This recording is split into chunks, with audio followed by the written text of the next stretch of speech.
Good afternoon, everybody, and welcome to Wellbeing with Seamus. My name is Seamus Corey, and if you've not seen my podcast or heard my podcast or subscribed to my podcast or followed my podcast, Wellbeing with Seamus is all about well-being. It's all about looking at well-being, asking questions around well-being, talking about well-being, and sharing well-being journeys with those who have been on well-being journeys. It's listening to their stories. It's getting advice, guidance, bits of tidbits that we can use in our own lives to improve our well-being. And ladies and gentlemen, boys and girls, I can't believe I'm saying this, but we're on episode 9 of our well-being podcast this afternoon, which is absolutely brilliant. So thank you ever so much for all those who follow, all those who subscribe to my podcast, all those who's listening from all over the world. I don't know who you are, I don't know where you're from, but thank you from the bottom of my heart for your continued support of this podcast series. If you've not already subscribed and if you've not already followed, I really would recommend and advise you connect with this podcast this afternoon, because ladies and gentlemen, I have an absolute wonderful individual to speak to this afternoon who's kindly shared an hour of his life to come on my podcast and share his own story with you. Not his own story, but actually his own book, because he's written a book about his own journey and about his own story and his own experiences. Ladies and gentlemen, I present to you today Dr. David Hamilton, PhD, who I kind of have decided to recall kindfulness ambassador. He's the master of kindfulness. He's written a book around kindness, and I am grateful for his presence this afternoon. And my podcast is honoured by your presence. Welcome to Wellbeing with Seamus, Dr. David Hamilton. Thanks very much, Seamus. That's a really lovely, kind, sweet introduction. I really appreciate that. It's really great to be here. First of all, thank you for inviting me onto your podcast. I'm very grateful to be here. I chanced my arm, David, because I know how busy you are, and you're such an accomplished author that to have you here today with me on my podcast, honestly, you honor me today. You absolutely honor this podcast, and you honor me personally, and I really appreciate your time. For those who may not know anything about Dr. David Hamilton, I'd like you maybe just to begin by sharing a little bit of who you are with our listenership this afternoon, David, if you don't mind. Sure. So before I started writing books, I was a research and development scientist. I used to build drugs for cardiovascular disease and cancer. So I primarily worked in cardiovascular medicine.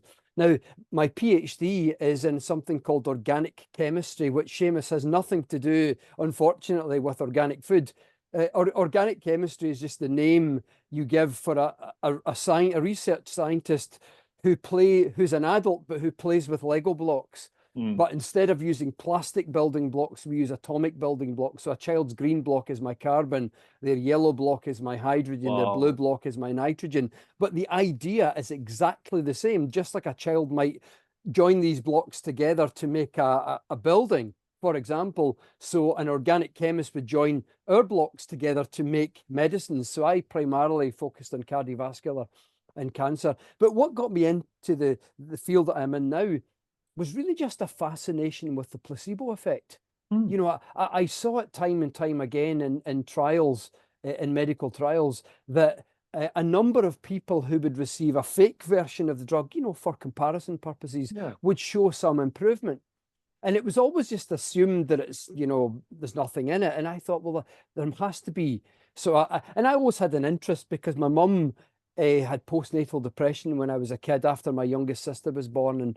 And my mum found through a book that I found in the library that helped her. My mum learned a lot of mind-body techniques. So I was already interested as a child in all this kind of stuff. So when I began to, as a mini side project while I was a research and development scientist, I began to study and understand the placebo effect and really broadly speaking, how it is that things that you feel or things that you imagine or believe Mm. can actually have a very powerful health-giving effect.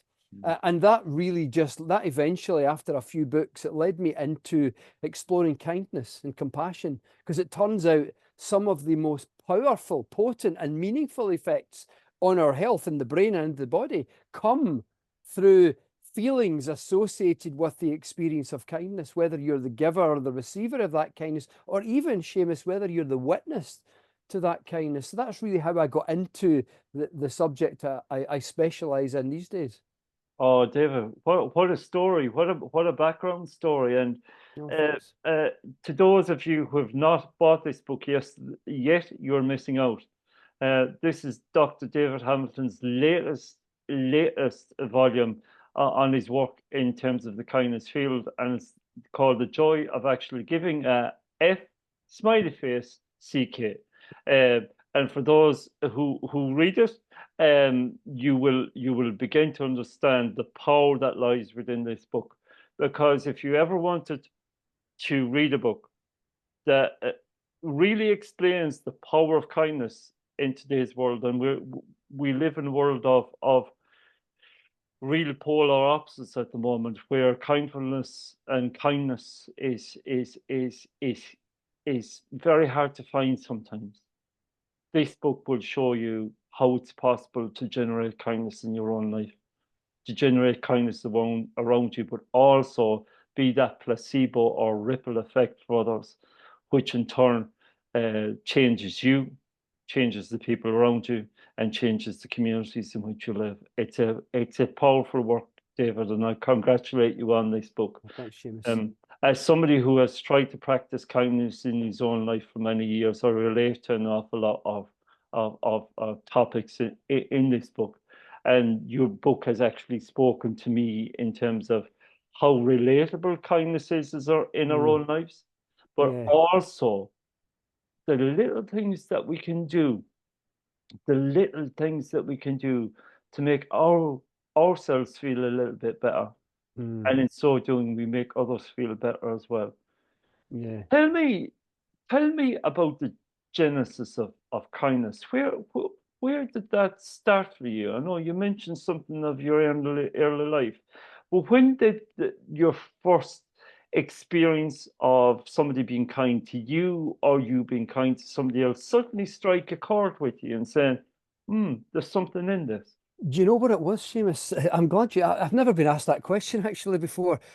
Interestingly, I remember being emotionally moved by my mum's kindness when I Hmm. was a child. I Hmm. mean, when you're a kid growing up, you experience the kindness, but you don't intellectually think about it so much. But I found myself thinking about it, and I must have been about 6 or 7 years old.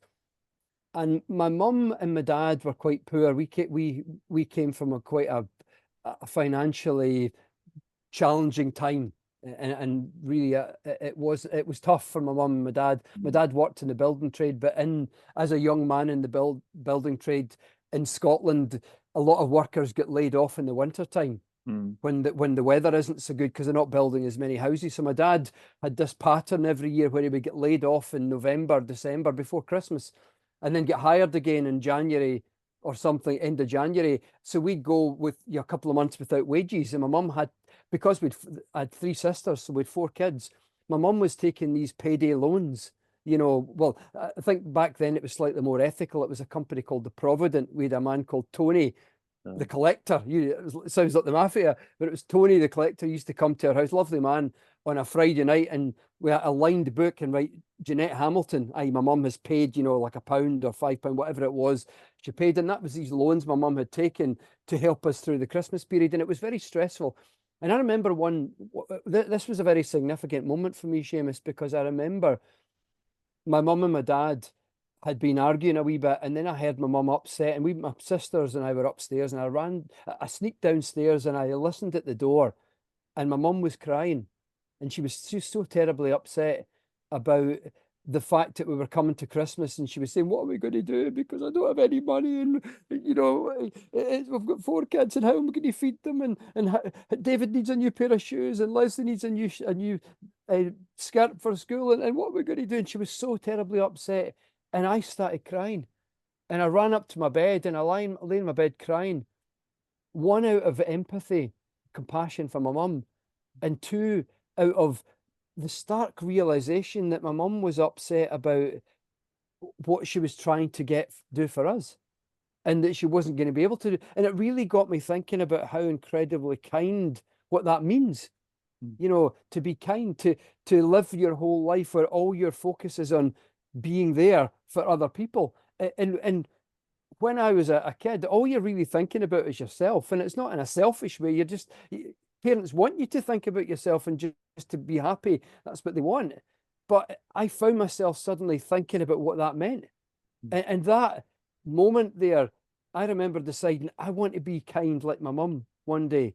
And that moment is probably one of the most profound moments of my childhood, was that specific moment, that formative moment where I intellectually thought about what kindness is and how important it is, and suddenly realized how kind my mum is, and how much she was just doing everything for her family. Amazing. Absolutely. And that stayed with you, David. Oh, here I am, 37 years after that time, Yeah. and it's still a very powerful memory in my mind. Well, and thank you for sharing it.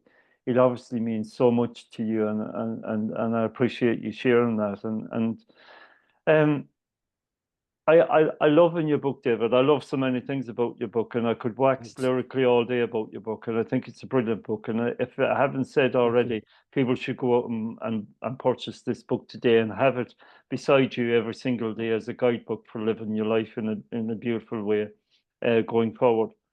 But one of the things you do quite eloquently in the book is that you're not you take a term, a subject called kindness, which could be to some people a very ethereal kind of subject, which actually you concretizes in the field of actual practical research that has been done, actual scientific research that has been done on the subject of scientific evidence to back up what you're saying in terms of kindness.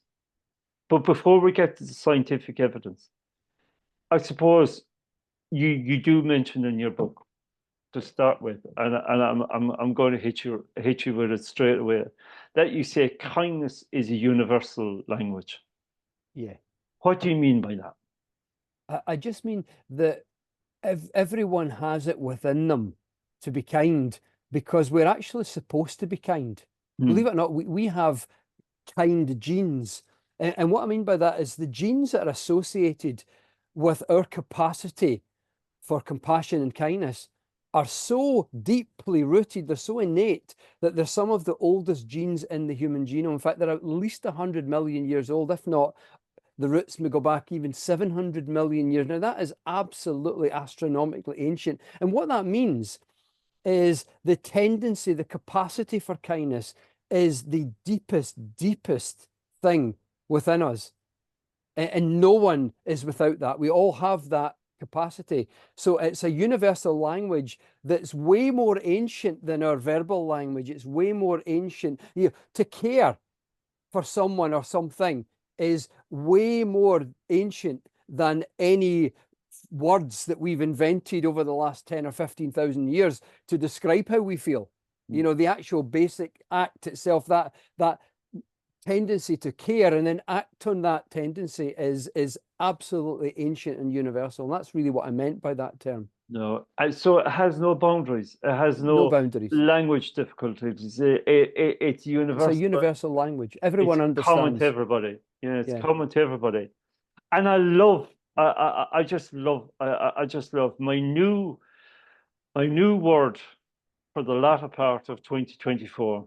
Since reading this book, David, I have to tell you, is kindfulness. Without a shadow of a doubt. I said to you before we started this recording that I'm going to get a t-shirt printed, a top printed with the word kindfulness on it. and quote you directly underneath. And I suppose for those who may not know what kindfulness is, can you explain to our listeners what, in your opinion, kindfulness looks like and feels like? So kindfulness it's a fusion of mindfulness with the practice of kindness, whether that's even just as a kind thought. And for people that are not familiar with mindfulness, the most basic form of mindfulness, meditation, for example, is just to be mindful of what breathing is like. So you breathe and you just notice it. So in the noticing what that breathing feels like, what it sounds like, you're now mindful that you're breathing. So the most basic form of mindfulness is that. So what if we introduced, even for a small fraction, even for a minute of a 5-minute mindfulness practice, we just directed some of our attention towards thinking kindly. It might be thinking of a recent experience you had of kindness. It might be thinking of a time recently when you said or did something for someone, or they said or did something to you. Or it might even be thinking of someone you know in life who's having a tough time, and just imagining, just saying like a silent prayer. May you have a nice day. May something really wonderful happen. So some of your attention is directed towards kindness. So if you like, it's mindfulness with a sprinkle or a dash, a sprinkling or a dash of kindness built into it. And so I refer to that as kindfulness. Similarly, another form of kindfulness might be taking that mindset of thinking kindly and applying it to your daily life. So in how you communicate with people. So in other words, you become mindfully kind as you live your life. So whatever you do, basically, however you interact with people, whatever role you have in working in society, do it kindly. So be mindfully kind as you live your daily life. So that's what I mean by kindfulness. Wonderful, absolutely wonderful, and you're also very clear that while kindness and kindfulness has no boundaries, and no language boundaries, and it's the universal language of humanity. It's also not wrapped up in any one religious practice, right? No. It's not contrary to religion, but religious practice or religious belief doesn't really form the basis of your own particular approach. Yeah. You do mention the Eightfold Path in terms of Buddhism, in terms of the meditation practices that the Sure. Buddhism has experienced and practiced for over 2,000 years, Yeah. and that can be worked in. But you take it one step further, right? Yeah. Basically what I was trying to do in the book, one, first of all, paint kindness as this universal language Mm, that really has no boundaries, but also show why we need it in our society. And so when I started the book, when I was talking about kindfulness, what I was really pointing out is that mindfulness practice has become so widespread these days that some Buddhist scholars uh, had started to worry that there might be consequences of mindfulness as a practice as it's known in the West. There mm, might be some consequences of that having been removed from its traditional context, because traditionally mindfulness was part of what's called the Eightfold Path. And it's like yeah. most religions have a set of guidelines. Mm, Like in Catholicism, I grew up as a Catholic, so in Catholicism, it's the Ten Commandments form some of the guidelines. So different religions have different sets of guidelines, but all of these religious and spiritual practices, the guidelines are based in compassion and kindness. They're really just there to help us to lead our lives in a way that's kind and productive to society, that's beneficial. So anyway, coming back to mindfulness, because mindfulness is so widespread in the West, Buddhist scholars had become worried that the way it's taught in the West, it was extracted from the original context, which is really, the Eightfold Path was really a set of guidelines for life mm. that help us to think kindly, to speak kindly, to communicate kindly, to be kind in life, so that we can make a positive contribution to society. mindfulness meditation was a small part, one single teaching in that whole context. But it was so helpful in the West. When Westerners started to practice it, it first found a footing in a hospital environment.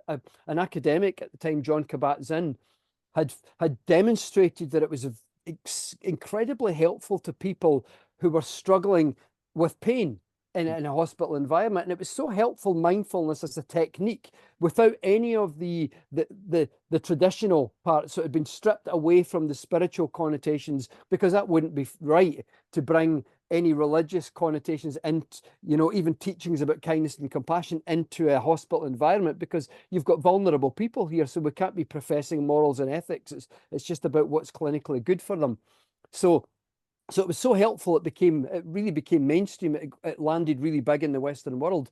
Yeah. So Buddhist scholars had said, well, wait a minute. Originally, it was about kindness and compassion. Might there be consequences? And so when scientists began to study that, they found that mindfulness as a practice stretches us on the inside. But without the original moral compass part of traditional mindfulness, it doesn't stretch us in any one preferential direction. It stretches us in the direction of our existing personality. So kind people who practice mindfulness meditation become even kinder. They stretch in that direction. But people who are more self-focused, self-absorbed, or even low in empathy, stretch in that direction and become even less kind. And that's exactly what the Buddhist scholars had worried about. So what I did with kindfulness in the book there in the first couple of chapters was suggest, what about we tweak mindfulness without bringing the spiritual side of it in, any religious connotation, because most people in the world might be put off because people in the world have lots of different religions. So what about take all that out and just take the core concepts of compassion and kindness and reintroduce them to mindfulness? So when I talked about kindfulness, it was a reintroduction to that well-known practice. It's extremely beneficial to people all over the world, but just sprinkling it with compassion and kindness, just reminding us that that's what we do this for. It's so that we make more of a positive, kind, and compassionate contribution to society. It's a powerful combination. Thank you. It's like the 1-2 for humanity, right? Yeah. It really is the 1-2 from humanity. No, thanks. And your book was published at a time in our society where we have, I suppose, experienced an awful tragedy in our community, and I'm mindful as somebody who, you know, is keenly aware of the part of the country that you live in, that you know, it must have brought back memories of that tragic day in Dunblane when you know, so many school children were killed at the hands of you know, an awful monster. Really, what would you say to people today, David, based on those experiences? How would you say to people to express kindness more today? What do people need to do? And it's probably difficult. Yeah, I think when there's so many divisions and separation and polarity and people fighting and arguing with each other, this universal language we have of kindness, I think this is what unites us. Yeah. This is a language that crosses these divides, that crosses these bridges, because people, when we fight against each other, we hurt each other, sometimes it's because we're so polar in how we understand the world, or we're lashing against something. And I think the more we embrace kindness, not as a fluffy sentiment, you know, I think a lot of people, one of the things I really wanted to get across in the work that I do is kindness isn't just a fluffy, you know, soft cotton wool kind of thing. It's something that really has powerful effects. We really can bridge these divides sometimes by reaching for empathy. You know, empathy is I feel with you. It's reaching for an understanding of the other person's opinion, the other person's position, before I then communicate. You know, as St. Francis has said, you know, try to be understood. Try to understand before you try to be understood. Absolutely. Before before the words even leave your mouth, Yeah, that there is that connection, isn't there? absolutely. And empathy is where kindness begins. Seamus, empathy is, I use a little analogy often, that empathy is like a seed that's planted. And the seed, empathy means I feel with you. So what that means is I share your pain. Yeah, I understand. I can relate to what you must be going through, whatever you're going through right now. I feel your pain. And in this moment, I am with you yeah, 100%, and I'm not thinking of anything else. And then that seed begins to grow, and you get a wee stem, and that wee stem's compassion. And what compassion means is I feel for you. So empathy is I feel with you, compassion I feel for you. So a little part of me now, having shared this pain with you, a little part of me is growing out of that and thinking, surely there's something that I could say or do that could help you. I now want you to be free of your pain. So I'm not fully now just with you. I'm with you. I've been with you for a while. I'm now thinking, and now I wonder if I can help you in some way. And that's compassion. And then a wee flower begins to grow on that on top of that wee stem. And that's kindness. That's the act that I now take to help. It might be something that I say, it might be something that I do. So empathy is that point where if you reach for empathy first, you plant the seed that can heal these divides, that can cross these bridges, that can make that difference when we are arguing with each other, when we have these polarities in society where we disagree with each other. Plant the seed first. The seed is, I am willing to understand you, and then we'll see what happens from there. But if I understand you, what will probably happen is a wee flower will grow out of that, and that's the flower of kindness. And yeah. so I think that's what we need more, because we all have that seed within us. We all have the ability. And I think, if we do more, practice more kindness in the world, but I realize it's not just a wee fluffy sentiment. It really is, I call it a powerhouse at times, because there's so much positive stuff that can change in our relationships and society, even in our health. I mean, kindness actually physically impacts the heart, Yeah. physically impacts the immune system. Kindness literally causes changes inside our blood vessels and inside brain circuits. It's not a fluffy sentiment. It's something tremendously potent and powerful. And I try to get that across, that if we embrace this fully, we really can. That sounds like a big claim, but I really believe kindness can change our world for the better if we A- really embrace it. Absolutely, 100%. And you not only make that claim, but like I say, you back that claim up with really strong, hard scientific evidence Absolutely. that's been carried out into the whole subject of kindness. And like you say, it can change our biological disposition. It can change the blood vessels. It can change the wiring in our brain. It literally has the capacity to change our lives. Would you go Yeah, too far? absolutely, 100%.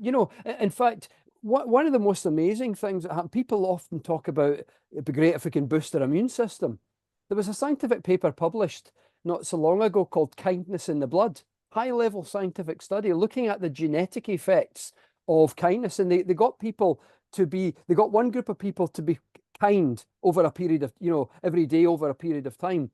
And they got other people, and so it was kindness to other people, and they got another group of people just to be the normal selves, and another group of people just to do things for themselves. But the main focus was on what happens when you be kind to others. And they took blood samples, and it turned out they were looking at a particular set of genes that are called CTRA genes, and it's not important what they're for, but basically what they do is they're involved in the immune system's response, the inflammatory response to threat. Mm. In other words, when we feel threatened, there's an inflammatory response inside the blood.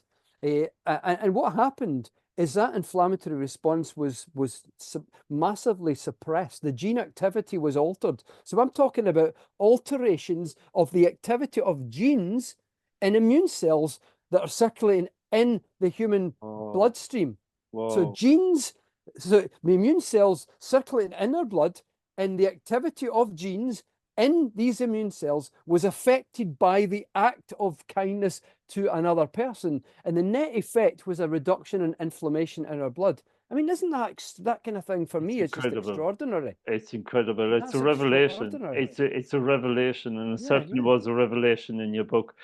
D- I would say, based on your analogy, then, would you say that the joy of actually giving an F smiley face CK in terms of the book that you've written. It's the instruction booklet for sowing the seeds of kindness, David. Absolutely. That's what I tried to do with the book is try to balance these fascinating bits of science, like how it affects the immune system, even how kindness not only affects the immune system, but how it actually changes the shape of blood vessels to physically reduce blood pressure. But I tried to balance that with saying, and here's how we do it in our lives. And you don't, and like you said earlier, Seamus, when we first started this chat, that it's not about the big things, is it? It's the small things. It's the small things. Because these are the things we do every day. These are the things you don't notice.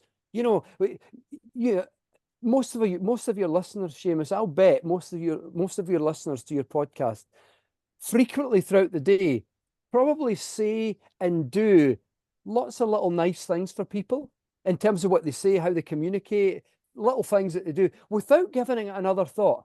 Like you just do it and then you get on with the rest of your day. What you don't see actually is what happens next. You might do something. It's a ripple. There's a ripple. There's a ripple effect. It's like dropping a pebble in a pond. You might drop a pebble in a pond and then walk away. What you don't see is it makes a plop and then it makes a wee wave and the wave powers out on the other side of the pond. Yeah. There's a wee lily pad doing that. It's rising and falling. It doesn't know why it's rising and falling, but it's rising and falling because of the wave. Yeah. And what set the wave in motion was a pebble dropped in a pond. But that's a metaphor for acts of kindness that get dropped, that everybody drops every day into society. You say a few kind words, or you offer someone a little bit of encouragement or support, and then you go on with the rest of your day. What you don't see is what happens next, and what happens next is the wave. And research at Harvard and Yale actually measured the wave of kindness out to what's called 3 degrees of separation. And what that means is if those little bits of encouragement and support that you show today, just because you're a kind person, and then you go on with the rest of your day, that person, because of how you made them feel, will then probably be kind or kinder to someone else. And that someone else is at 1 degree of separation from you.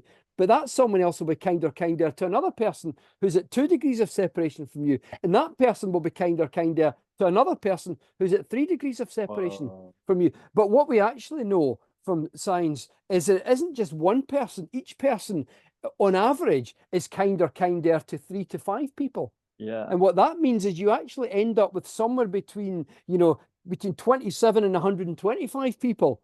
Wow. At 3 degrees of separation are benefiting from all these little things that you say and your listeners say and do every day that you don't really notice because it's just the things that you do. And I'm pointing out in the book that you do these things, you really are changing the world, and we just don't realize the impact we're having every day. So what I was trying to do in the book is point out that it's the little things that make a difference. And if you need a wee bit of help, here's a few suggestions, here's a few ideas, and here's a few little principles that we can build into our lives that help us just to live this without even thinking about it. Yeah, and I love the part in your book that really speaks about how we can, genuinely be kind, in our everyday life. But there's also a degree of where it really comes into its own. It is degree of anonymity around kindness, is that we can do random acts of kindness that people won't know who we are.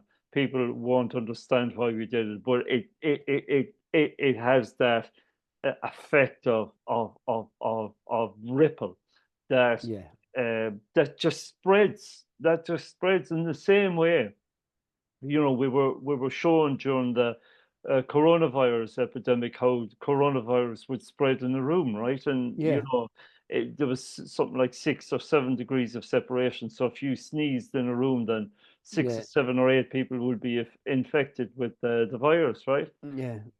But you're now telling me that kindness, if we start the ripple, it has 3 degrees of separation. It's highly contagious. It's highly contagious. Highly contagious. I made that point really strongly, that it is one of the most contagious things I've ever come across, Seamus. Kindness. Yeah, and I love that. I love that as the flip side to, the negative kind of storytelling on viruses and threats. Yeah. This is one of the most positive threats I've ever read about. Absolutely, yeah. It's the most positive, contagious things that I've ever come across. I mean, who'd have thought because we only ever think of contagious things as what I might catch, like a cold or a virus or something. And in actual fact, one of the most potent contagions is kindness. You help someone, and because of how it makes them feel, they're more likely to go help someone else because of how you made them feel. And that is how it becomes contagious. It's because of how you make a person feel, whether it's just relieved in the moment. Sometimes people feel relieved. Sometimes they feel seen, listened to, valued. Sometimes people just feel, oh, that's great, thank you so much. And but whatever it is, we pass it on because we feel moved. It taps into that part of us that knows that helping others is the right thing to do. So we have, and all of a sudden we're inflated, we're elevated a little bit. And the natural tendency then is to pass that on and do something similar for someone else. Someone supports you, you naturally want to go and support someone else. It's just the way we are, because it's our deepest nature is to help other people. Absolutely. And you write quite candidly in your book as well, David, that kindness is very much based on reality, that it's not a fluffy concept, that it is very much based on reality, that it's real. But you also mentioned that we have a responsibility to ourselves and a responsibility to others, but namely ourselves insofar as if we feel we are being kind and we're getting nothing back, and we find ourselves in positions where, you know, becoming expressing kindness is becoming really difficult. Or if we do express kindness or perform random acts of kindness and nothing comes back from that, or if we're living in situations where it's difficult to live in, you know, you're quite clear that, you know, there's a degree of boundary around that. Absolutely. For want of a better word. And the word that comes to mind is boundary, that we need to be really mindful of the energy 100%. that we give out, right? Do you want to explain a little bit about Absolutely. You put that so well, Seamus, because there comes a time, and I think everyone is different in life, and we all have a different context, different situations in our life, and there isn't really any one size fits all. And what I tried to get across in the book is sometimes it's easy to be kind, and you get a lot of feedback and a lot of good things happen. But other times, like you pointed out, you can be taken for granted, or there's nothing, and it becomes, depending on the situation, it becomes difficult. And sometimes there's a point where we've got to turn the kindness around and say, I matter as well. Yeah. I matter. And this is where the boundary is. It's saying, I've also got to be kind to myself. Because if I'm not kind to myself, then there's not enough of me available. I'll wear out, I'll burn out. There's not enough of me available then with which to help other people. And if I want to keep doing my thing in the world, in my job or caring for my kids, if I'm tiring myself out by keeping doing all this kind to others and getting nothing back, or actually being taken advantage of, then I'm going to burn out. So there's a sweet spot, and I talk about the sweet spot somewhere between being kind to others and looking after your own immediate needs. And that sweet spot, meaning the balance in between, wherever that boundary is different for different people. And it's different for each of us at different times in our life. Sometimes it's way up here, meaning that you've got an abundance of energy and time and resources and with which to be present for and help other people. And you don't really feel you need to charge. It's like you've just charged your phone and you've got like 24 hours of battery or something. But sometimes that boundary is so close here because you're exhausted, you're tired. And it might be things that are happening in your life right now. It might be stuff that has happened that's shaping how you're feeling or how you're responding right now. But at this moment, that boundary is really close. That sweet spot, that balance is so close to home that you've got to say, okay, right now I need to look after my own mental health, my physical health. I've got to find, how do I be kind to myself? How do I practice? First of all, I put a boundary down. But secondly, what do I do? How do I be kind to myself? And if you find a way then to practice self-kindness, it's like plugging yourself into the wall socket and you charge your battery, or you fill up your own cup, to use the analogy that I used. And then as you fill up your own cup, that boundary gets pushed away a wee bit because you've got more energy and more ability, more of yourself available again with which to help other people. Sometimes these situations where people are taking advantage, you can say, okay, I don't need that anymore. I can leave the room. Whatever leaving the room means for us, it can be leaving a situation or whatever it means for each of us, or it could be something else. But if there's more, if I've charged my own battery or filled my own cup, there's more of me available with which to be here for others. So what I actually did in that chapter of the book, it's actually the longest chapter of the book because I found there was so much that needed to be said. Yeah. That there's loads of different ways we can be kind to ourselves. Some of the simplest things we can do is just take time for ourselves. And you know what I do is I'm one of these people that find it difficult to say no. And it's because, and I think a lot of people are like that because we naturally care. And I noticed that if ever someone needs my help, whether it's family or friends, I'll always find the time. Always. Sometimes I even move things in my diary and put a note in my diary. So what I found was a really good way of elevating the need for self-kindness, for self-care, was to put a note in my diary that says meeting with self. I love that. And it I might just, love that. oh, thanks. It might just be 10 minutes or 15 minutes. It might be half an hour. It might be an hour. It's not unknown for me when I've needed to fill my own cup to watch an episode of Star Trek in the middle of the day. Yeah, I was coming to that, David. I Yeah, was coming to that. yeah, And yeah, as a yeah, fellow Trekkie myself, you know, I was trying to work in ways where I could bring your book into the analogies and the script of Star yeah. Trek. Of Star You Trek, know, yeah. and kindfulness is all about exploring new worlds, Absolutely. to boldly going where you know you've not gone before, Absolutely. to walk into the deep grass and see what you find.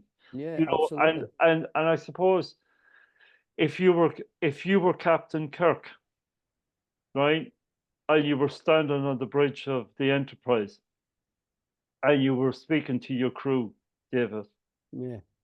about going to this planet called kindfulness, how would you speak to your crew? What would you tell them? How would you introduce the subject, and what would you tell them to enable them to understand? Well, no, Seamus, that's probably one of the best questions I've ever been asked in my life. And Okay. and probably the most unique question I've ever Yeah. been asked in my life. I suppose as the captain of the ship, what I'd be making sure I was doing is leading with kindness. Yeah. So I'd be making sure that everyone in my crew has their needs met and that everyone is understood, that everyone is listened to. If someone has an opinion, it's listened to and everyone feels listened to. They feel valued in their job. I'd make sure that my crew, as we are journeying to this place called kindness, I'd make sure that everyone feels that they're a valuable part of the team, that realize that every one of our roles matter and we're all helping each other. We're a team. And sometimes some of us feel strong in the team and we need to help others in the team, but that we understand that we're a team. And I'd make sure that everyone feels respected, and I'd make sure that I communicate in a way. Yes, sometimes a leader has to make a decision, say we have to do such and such a thing, but I'd make sure that I do it with empathy and that I understand people's opinions and needs as we travel along the way. Wonderful. Yeah. Absolutely wonderful. And it is a journey, right? It is a journey. It It is. is a journey, We right? might we might not always get it right, but No. we can at least try.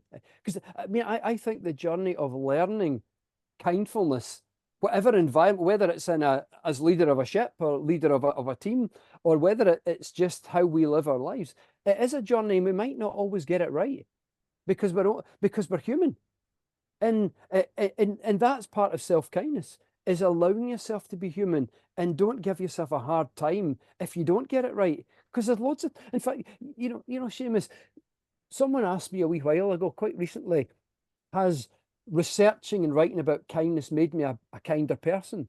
Mm. And the answer to that is absolutely right. But for two reasons. One, immersing myself in thoughts of it has made me more alert to it. But the other thing that it's done is it's made me aware of where I fall short. By thinking about kindness so much, I've noticed where I don't manage all that well.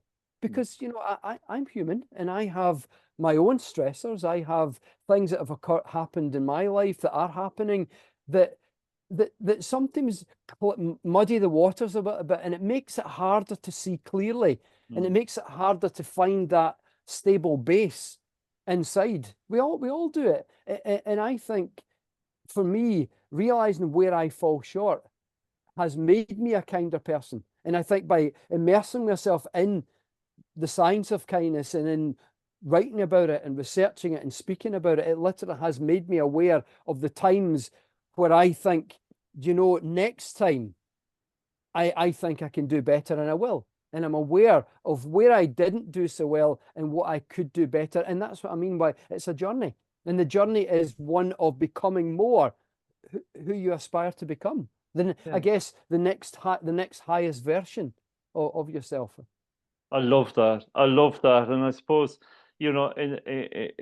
it's all about constant and never-ending improvement, isn't it? That's it. Yeah, absolutely. And that's what makes the difference.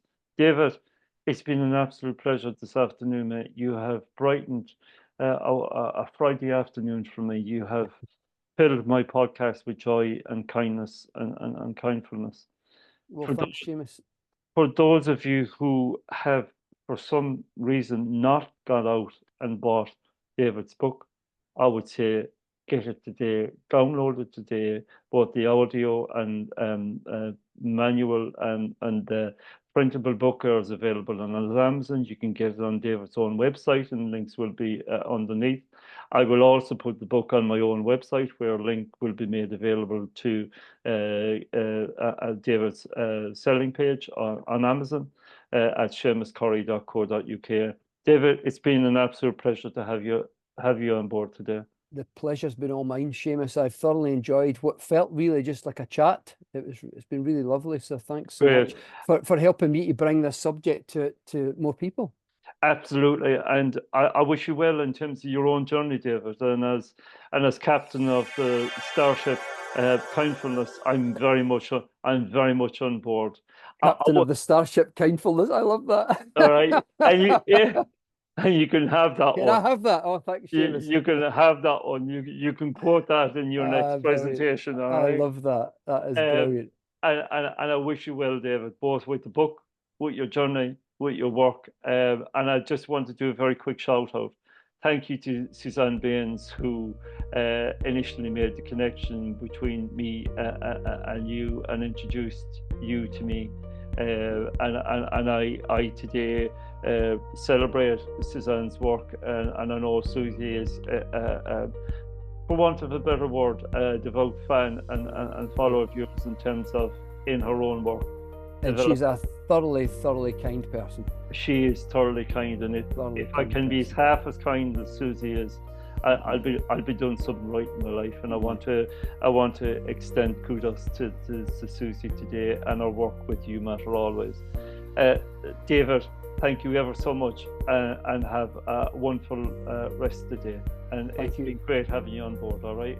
Thanks, Seamus. Same to you. Take care.